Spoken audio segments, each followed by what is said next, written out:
Hey guys, welcome back to Vertical Momentum. I'm your host, Richard Kaufman, also known as the Comeback Coach.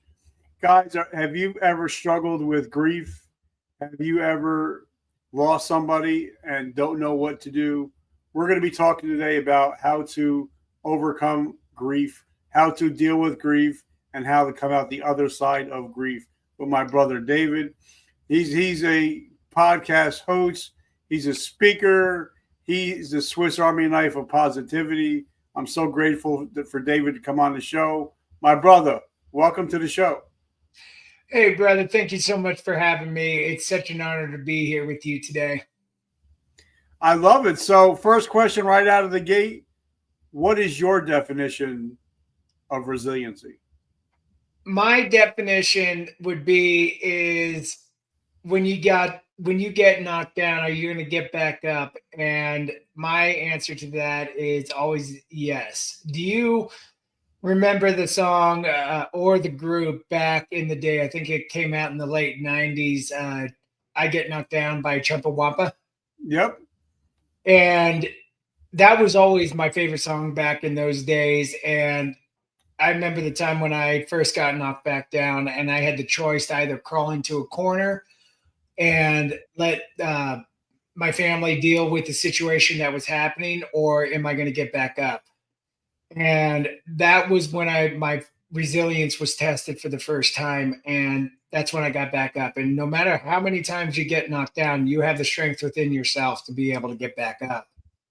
And All right. that's So, you know, we're going to be talking about how to get back up, and we're going to be talking about resiliency. So, give us a quick down and dirty. Where'd you come from? Where'd you grow up? And how did you become the master of overcoming grief? Yeah, I live in Denver, Colorado. So I live about an hour and a half south of Denver. I live in the Castle Rock area, and my first experience with grief started back on April 19th, 2018 at 6:30 p.m. when I got the phone call that my brother passed away, and he was a 14-time Ironman finisher, and um, he was only 39 years old, and I didn't believe it when I got the phone call from my sister-in-law, and that crushed me when he passed away. And after everything, when I got the phone call and getting confirmation from Boulder PD, that was my first experience with it. And having to step up and be the man in the family, that was the moment when was my first, I would say, major experience with grief. All right, now, but let's talk about it because a lot of people that listen to my show are military or prior military, and Right. a lot of us have lost somebody, and we deal with survivor's guilt. Did was that something that you struggled with? Absolutely. And I still struggle with it to this day. There are moments where I'll have a dream that feels like it's real, that he's still with me to this day. There are times that I'll be sitting in my recliner and I don't want to go do anything. And what pushes me to continue to do what I do with my mission on honoring my brother's legacy, that because that's where my business is founded on, is to one, take it one step at a time and continue to honor his legacy, but it's to stop looking in the rearview mirror and get unstuck and honor him by remembering the times and the good memories and being with those who are family within my life that remember Joe's memory, and to continue to push forward and have the resilience within myself to continue to build the mission on serving those who have lost a loved one or who have been in situations that have impacted their lives. Now, the weird thing is you were the one with the heart issue, right? Yes, sir. And how did that affect your psyche, knowing you were the one with the heart issue, but he's the one that died because of the It, little. Oh, dude. It still angers to me. It still angers me to this day like no other, man. Every time I have to go to the cardiologist to get checked, I have to go every 6 months. to get an EKG done and talk to the cardiologist. It angers me to the point where I still don't understand it, and it's still a work in progress. But when he passed away from it, I stopped going to church, and I didn't go to church for a little over a year. And I could not grasp or understand why God would take a 14-time Ironman finisher and a man with such passion and resilience to be able to change his body and compete in a race like that, and who would drop everything for somebody, anybody in his life, right? And to go help them. It really messed me up because even in my early 20s, I had to have heart procedures to slow my heart rate down because I was having atrial fibrillation. And he was always there by my side. And then he had this one heart condition, and that was it.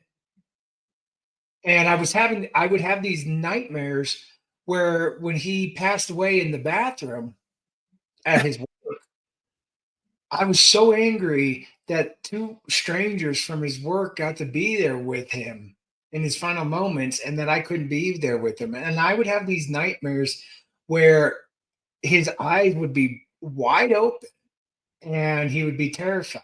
And I wish that I could trade spots with him because I was a heart patient, not him. And it's still something that I struggle with on a daily basis. Now, did he, after the autopsy, did they find out that he had a pre-existing condition? It was a pre-existing condition because it was a genetic disorder that we found out later after that was all said and done. It came from a side of one of our family members, and it's something that I have to be followed for, and the other person in my family. And we have to go get CT scans every 2 years to make sure that the aortic wall doesn't show any signs of softening or weakening. So it's something that I have to live with on a daily basis as well. And also that other person in my family as well. So I'm sure that you suggest anybody that's listening to us to make sure they go get their physicals, make sure they get checked out, make sure that they're always making sure that their ticker is okay. Absolutely, 100%. Once he passed away, I made my health a priority in my life because I have a godson who just turned 16 this year. My cousin has 3 beautiful kids, and at that time I was about 290 pounds, and I decided to shift my perspective on eating and stuff like that, and I lost 85 pounds and shifted everything and began to get healthier. So I highly, highly encourage everybody who watches your show, don't ignore the signs. If your heart is starting to act funny or anything, go to the doctor. That was something that my brother, before everything happened, he was hanging out with my folks over here at my parents' house, and he started talking funny and acting funny. And he made an appointment at the cardiologist, and they couldn't see, or his primary care doctor, and they couldn't see what was going on. And unfortunately, they didn't catch it, and he's gone now. But make your appointment if you're not feeling right. Go and check it out. All right. So now let's talk about, because once somebody passes away, there's a bunch of different stages that people go through, whether it's anger, anxiety, depression, elation, because a lot of people realize, hey, I'm grateful that they were in my life. I had them in my life. So talk about the stages of grief that you've learned about since your brother passed. Yeah. For me, it was at first, as I mentioned earlier, it was anger. And I was stuck in that anger trap for nearly 9 months. And once I was able to work on myself and starting the process, then I was able to find some sense of peace for the 35 years that I had with him. And that took some time to find that. And I hit the emotion of loneliness, because it was just the two of us. He was the older brother, and we did everything together. We were Disney fanatics. We loved going to Disney, even into our mid to late 30s, and we took our wives with us. And when he passed away, I didn't really have a lot of people in my life. And then I reached out to communities just like yourself, Richard, and Michael Faber over at the Unleash You Now family. And I've been a part of that since 2020, and that's been a godsend. And that loneliness, there are still times I still feel it, but uniting with the family. One of the other ones was the anxiety. Um, will this happen to me? Will, do I have a purpose in life? And then getting to manage on the anxiety and the depression, and finding strategies and tools that work for me, which I have found to be able to bring the anxiety and the depression and missing my brother, and working on that, and going beyond that.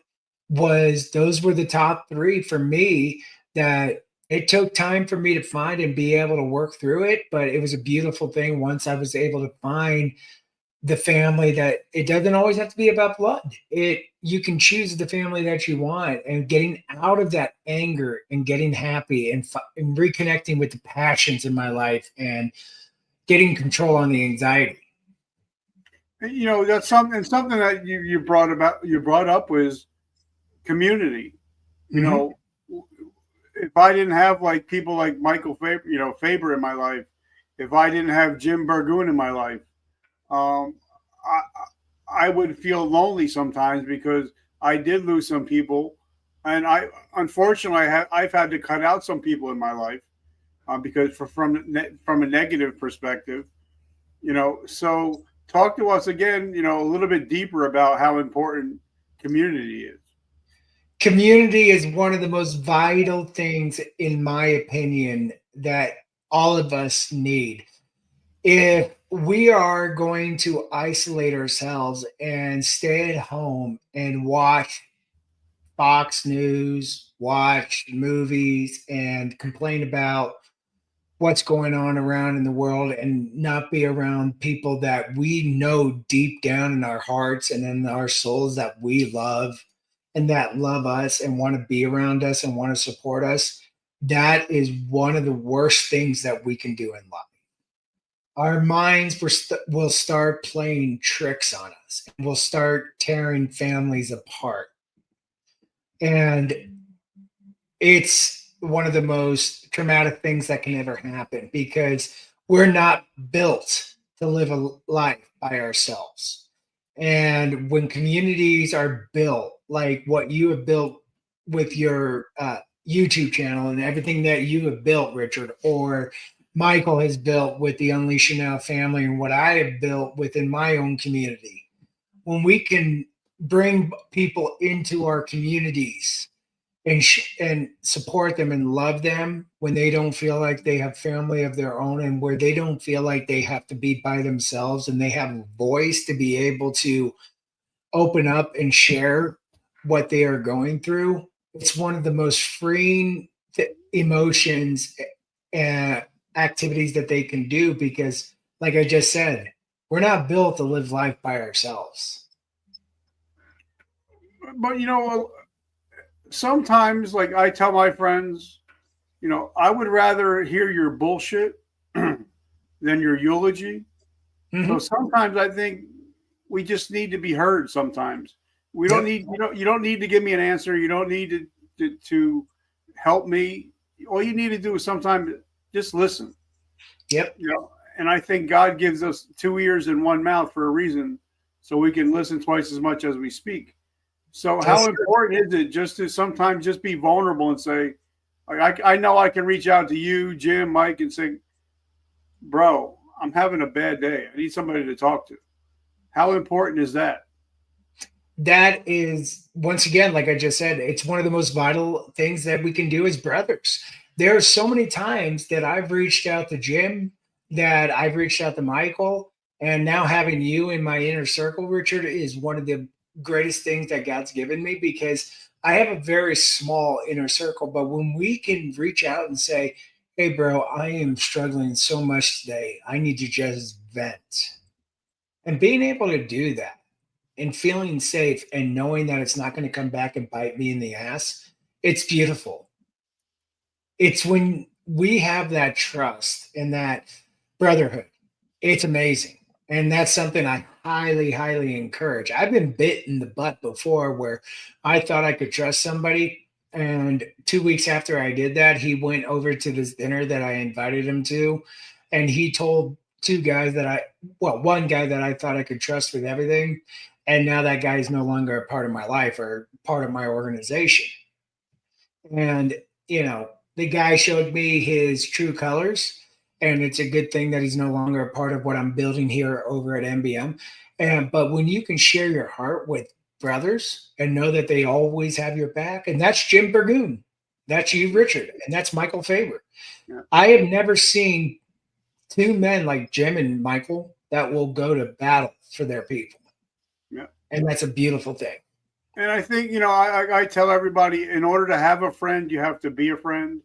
Yep. Like, I've been in recovery 36 years now. I know about anonymity, where if you tell me something, it does not go any further from my lips. You told me something in confidence, it ain't going anywhere. Right. And I think once you have a relationship built like that, that's when you can really open up and say, I'm struggling with this. I'm struggling with this. I might be struggling with some suicidal ideations, but you know that, hey, I trust this guy or girl. That's when you can really open up and be you. You know what I mean? I do. 18 years ago, Richard, I did that. And my bro, Austin, who is my VP in my business, I just brought him on back in March. He is the reason why I am still here today. He and God. I attempted to take my own life back in 2007 because I hit rock bottom. And if it wasn't for him, I wouldn't be here today. That's why it is important to have 2 or 3, maybe more. I don't know. I try to keep it small because not everybody needs to know your business. Yeah. But Austin has always been the one person back in those days and still today that I could say, hey, this is what's going on. And the struggle is real. And he goes, okay, I'm there.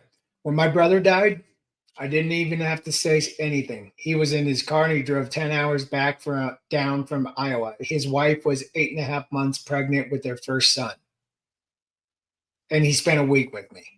That's what true friends do.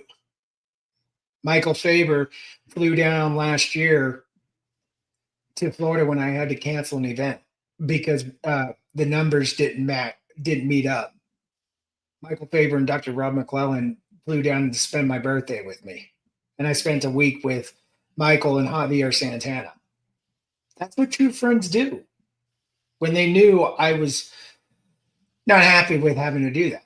So that's why it's important to have those friends and brothers. And I think there's a difference. People really need to know the difference. There's a difference between followers and friends. Yep. Like for me, I know if I can call on you, I can call on Mike, I can call on Jim, I can call on Joe Graham, Eric Allen, Kumar. I know I can say, listen, bro, I'm in a financial jam. I need your credit card number. I know you guys would be like, all right, here you go. Here's the pin, because we take care of each other. We trust one another, but we also are vulnerable to one another.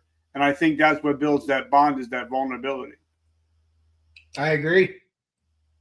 So now you also talked about hitting on a mission, because in the military, once we get out of the military, most of us don't have a mission. And I find that a lot of people either look at the bottom of the bottle or the end of a barrel if they don't have a mission in life. So how did you find your mission after your brother's passing, and how important is it finding a mission in life? It first, I remember Austin and I were sitting in my living room, and we just picked up the urn from the funeral home, and Austin and I were listening to some music out in the living room of my house, and we were just talking. And another friend and his wife came over, and we were just sitting around. My wife was there talking, and I started thinking, is like, am I really living the life that I want to live? And I started to realize that I was living the life that others were expecting me to live. Um, and because from a very young age, I was told, or I was conditioned or programmed, as people call it, that because of the medical issues that I had from a very young age and the learning disability, that I was going to have to be taken care of for the rest of my life. And the one major thing I learned from my brother was nobody could tell you what to do except for yourself. And I decided in that moment when everybody was talking and telling stories about my brother and laughing, and I was in my heart, I said, from that moment on, after losing him, I wanted to do something that would be honoring to Joe and that I could potentially impact the world. And that's when New Beginnings became a reality. And it was just New Beginnings at the time, not motivation at the end. And I knew I wanted to add something at the end. And that's where New Beginnings motivation was created, in that moment of pain. And that's when I decided that I wanted to take the pain of losing my brother and turn it into a positive fuel source, because I didn't want to fall off the side of the world and just go completely quiet. I didn't want people to lose sight of me. And so that's when I decided to start small and start building. And then in 2020, that's when I met Michael Faber, and we started building our relationship and our brothership and our friendship. And then he started teaching me everything about it. And that's when I decided to as of this year, we were going to serve those who are still struggling after the loss of a loved one.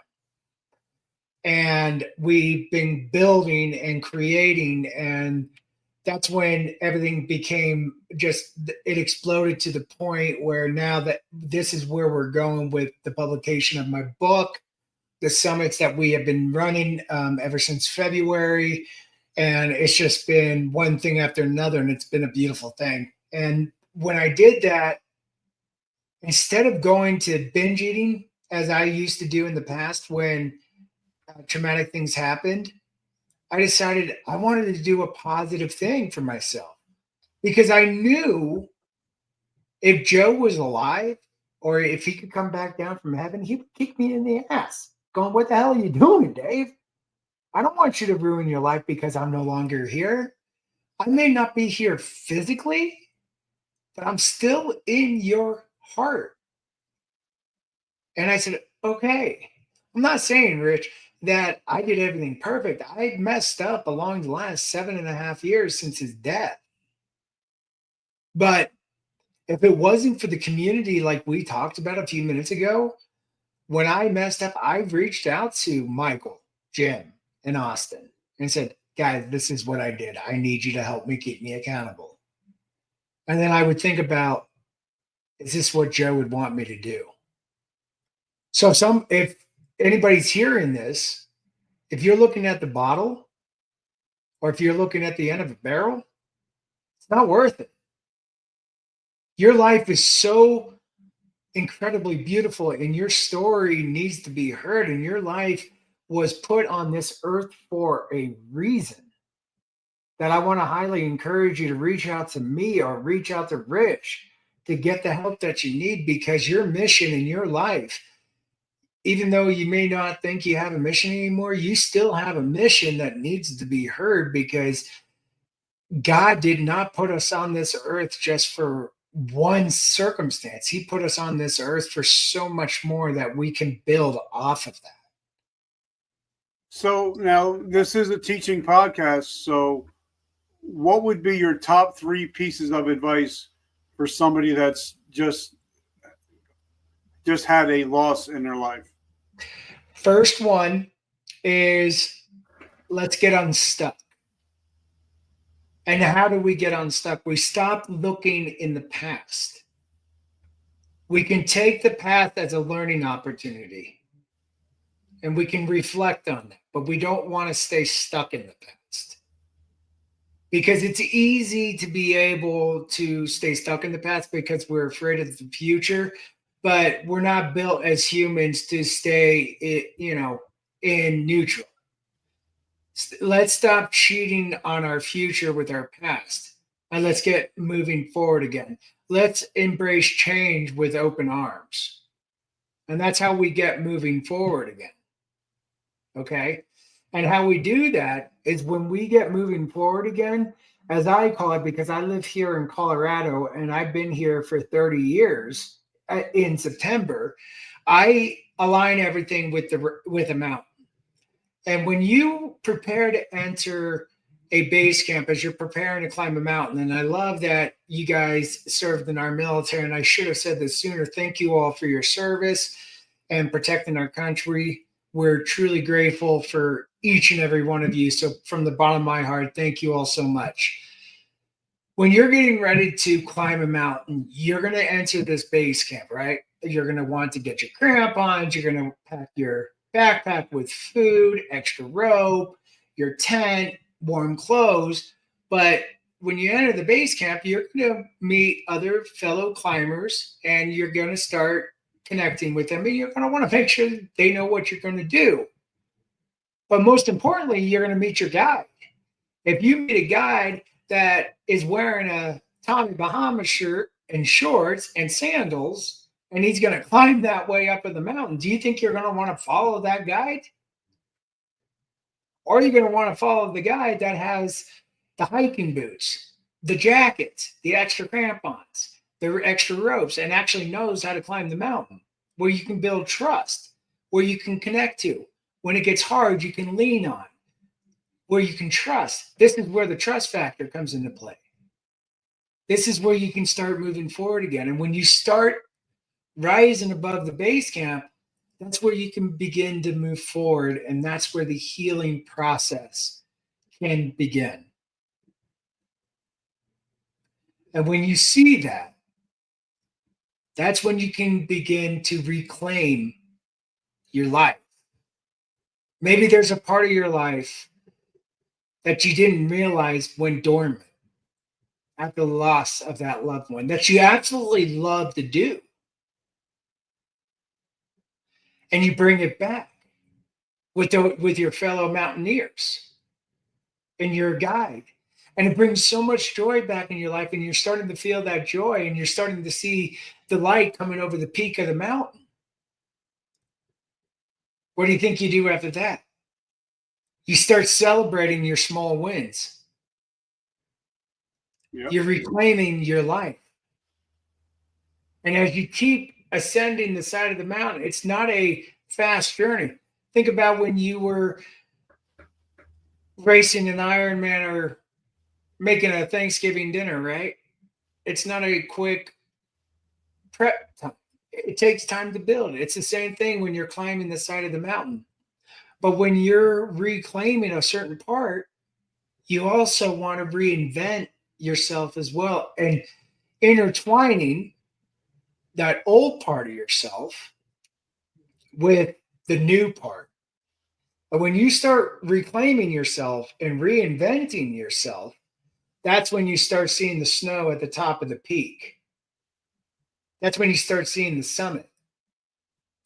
And you start feeling the excitement in your heart. It doesn't mean that you're leaving your loved ones behind that have left us. Remember what I said earlier. They're still in your heart. They're still with you. You're taking them everywhere that you're going. And then when you're climbing that side of the mountain, the urge to want to pick up that bottle starts slipping away and you're leaving that behind and you don't want to grab it.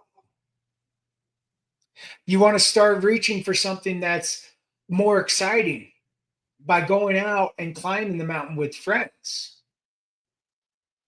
And you have that purpose and that fire within your heart and soul that you want to bring more people on your climb towards the summit because you want to leave that firearm behind, that barrel.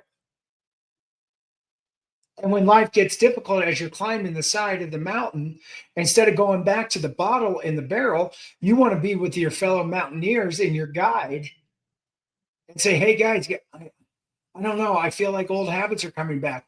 And then we all come around and we all circle around you at the campsite as we're hunkering down for the night. And we talk about it. We lean into each other and we support you and we love you. And that's the way that we can all continue to climb and support and love each other. And I love what you're talking about, but it also brings me back to an old Bible quote. You can't put new wine into an old wineskin. And that in order to move forward, you have to be able to reimagine and reinvent yourself, right? Yes, sir. So that's so important to realize. I know where I've come from, but I'm not where I'm going. Even like Wayne Gretzky, if you guys are hockey fans, he says, "I go where the puck is. I don't go where the puck was." Yeah. So I think it's important that at a certain point, if we want to change our lives, we have to reimagine and reinvent ourselves, and it might take time. It's going to take some time. Even in recovery, they talk about time takes time. But I think in order to climb that mountain, you have to fly to the place that has the mountain. Yep. You know what I mean? Absolutely. You have to take that first or second step to get to the bottom of the mountain before you get to the top of the mountain. Absolutely. And I love that you brought up that sports analogy because back when Peyton Manning was the quarterback for the Denver Broncos, and we had the highest scoring offense, I think it was in 2013 when we went to the Super Bowl and got our butts kicked by the Seattle Seahawks. And the following year, the offense came back and we couldn't put up the same numbers in 2014. You never know what the destination is. Sometimes you just can't recreate what you had the year before. And that's where you just got to keep going. And I'm glad you brought that analogy up because I am a huge, what do you call it? Sports fan. So I appreciate that. So now you have something special coming up the week of July 20th. I'm grateful to be a part of it. So talk about what's coming up that week. Yes, sir. Thank you so much. I'm excited for this. This is going to be our fourth virtual summit. And I call it the Mountain Summit Virtual. Like I said, I do everything involving the mountain. And our theme for this event is Beyond the Goodbye, Honoring the Legacy. We want to encourage everybody to come to this because I am inviting over 20 incredible men and women who are going to be sharing stories from their lives about opening up and having the courage about how they had the ability to overcome the loss of their loved one and how they're honoring their loved ones and to be able to inspire everybody on Facebook and to be able to create that legacy for their loved ones that are still with them today.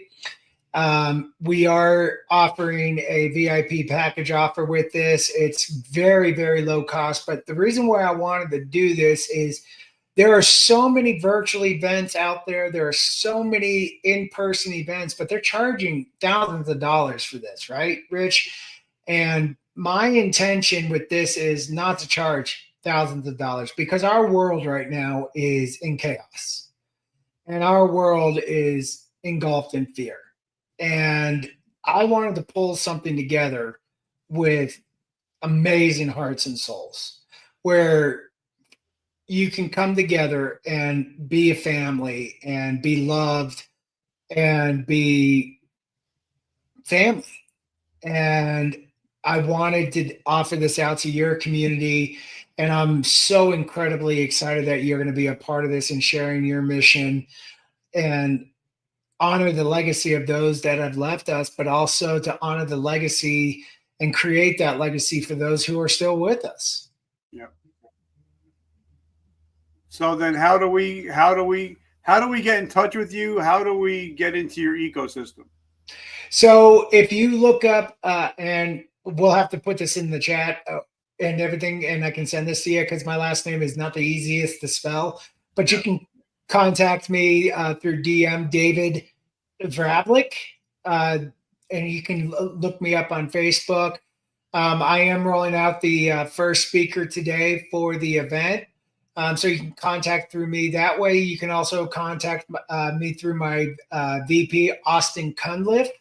And I'll be sending Richard all of the contacts, the easiest way to get in touch with us. And we'll be excited, be honored and excited to have you be a part of this. I do want to just let everybody know if the VIP package offer, it's $25.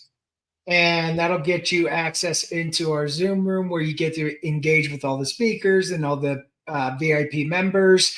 And plus, you'll get the recording for the entire summit.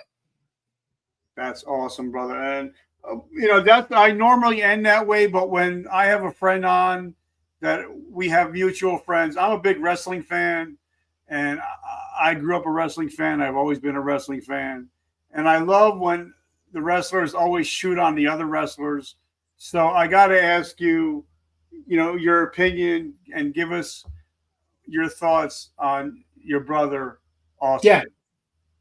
Oh yeah, Austin. Oh my gosh, this guy is 6'2". I love this guy. He's a hoot. I remember the first time I tried to wrestle him back in 2007, and back in those days I was a pretty tough guy, and I tried to take him on. The next thing I know, he flung me into the snow, and I learned my lesson very quickly that I could not take Austin on, and he's just a good man. And although sometimes we get in disagreements on certain sports teams, the only sports team that we agree on are the Denver Broncos. But I do have to give some crap over to Michael Faber. I did love the fact that we crushed the Carolina Panthers last year during the NFL season. And he still doesn't like it that I give him crap about the fact that we destroyed the Panthers in the Super Bowl 15 years ago. So it was a lot of fun. All right. So then tell us a little bit about Michael Faber. Michael Faber, oh my gosh, this guy is, if you guys do not know Michael Faber, you need to get to know this guy. He's one of the biggest hearts that I have ever met. He runs Unleash You Now. He's got so many events that he puts on throughout the year. My favorite event that this guy puts on is the men's retreat. But he, like I said, he runs the Unleash You Now group, and they do multiple events throughout the year. They did the Movement Maker Live back in March this year, which was life-changing. They've got multiple events throughout the year. And if you want to get in touch with him and want to grow your businesses and get them to where you want to go, that's what Michael does. He is the genius about getting your business to the level that you want to get to. And that's what Michael is all about. So if you want any information, you can reach out to me and I'll be happy to connect you with him. And he's a beautiful human being. And Jim Burgoon, last but not least. Jim Burgoon is another beautiful human being. Jim has a podcast just like Mr. Kaufman here. He's a AI genius as well. He's a strong Christian entrepreneur. And Jim is building his community as well. So I highly encourage you guys to subscribe to Jim's YouTube channel. I hope that's okay, Richard, that I said that. Yep. And his podcast is called Lead with Jim. Definitely make sure you subscribe, like him, and get in touch with them. Yeah, absolutely. And if I may, Richard, MBM has a YouTube channel as well, Journey Forward with MBM. I'll send that over to you, Richard. We just launched this about 2 weeks ago, which Richard was our fourth in the lineup to subscribe to the subscription, even before we met in person or virtually. So that just tells you the heart of Richard Kaufman. So I can't thank you enough for that. But I highly encourage you guys to reach out to Jim, Michael, and myself, because what I can do for you guys is help you in so many ways with the struggling with losing a loved one. Keep following Richard. He's got one of the biggest hearts that I know, and I'm truly grateful for that. And if you guys want to join us for the Mountain Summit Virtual, I would be truly honored for you guys to join us. It's all about legacy. It's all about growth. It's all about family. And we love you guys. And anything you need from me, I'm only a message away. I love it. So, guys, as I end every show, I'm a big Joel Osteen guy. Every morning I wake up, as I'm working out, I listen to him. And something he says all the time is, every morning you wake up, you have a choice. You can be a victim or you can be a victor. And if you listen to this show, you're no longer victims of your past, but you're victors of your present and your future. So, guys, thank you for always showing up. Thank you guys for always being there for me, even when I'm having hard days. I love you guys. And remember, if you are a veteran, we have our own Facebook group called Veterans Supporting Veterans. We're 15,000 strong veterans there to help each other out. So if you're a veteran, make sure you join our Veterans Supporting Veterans group. David, my brother, it's been an honor and a pleasure, and I'm so grateful for your friendship, and hopefully we can build a generational relationship from this point forward. I'm excited, man. Thank you so much for your time, and everybody, the time is now to rise. So let's keep climbing. I love you, brother, and I will see you on the week of the 20th. I'm excited for it, bro. We're so excited to have you.